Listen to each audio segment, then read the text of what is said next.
അവഗണനയാണ്. അവഗണന ആന്തരിക മനുഷ്യനെ മുറിവേൽപ്പിക്കും. അടുത്തത് ഒറ്റപ്പെടുത്തുക. ഒറ്റപ്പെടുത്തുക, മേക്ക് അലോൺനെസ്. ഒറ്റപ്പെടുത്തുക, എപ്പോഴും ഒറ്റപ്പെടുത്തുക.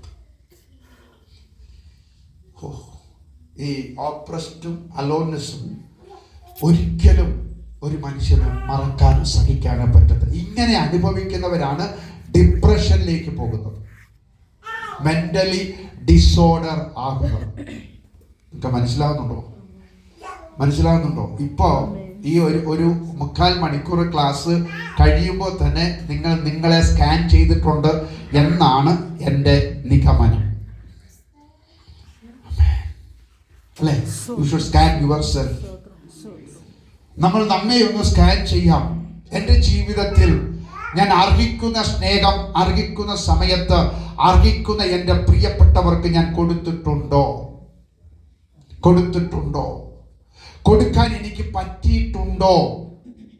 ഞാൻ എപ്പോഴും സഭയിൽ പറയുന്നതാ, ഭർത്താവിനെ സ്നേഹിക്കാത്തവർ, ഭാര്യയെ സ്നേഹിക്കാത്തവർ, മാതാപിതാക്കളെ സ്നേഹിക്കാത്തവർ, അവർ മരിച്ചു കഴിയുമ്പോൾ ചങ്കത്തിടിച്ച് പബ്ലിക്കിൽ കരഞ്ഞാൽ ഞാൻ ആമേൻ ആശ്വാസ സന്ദേശം പറയത്തില്ല, ഉണർവ് പ്രസംഗം നടത്തും.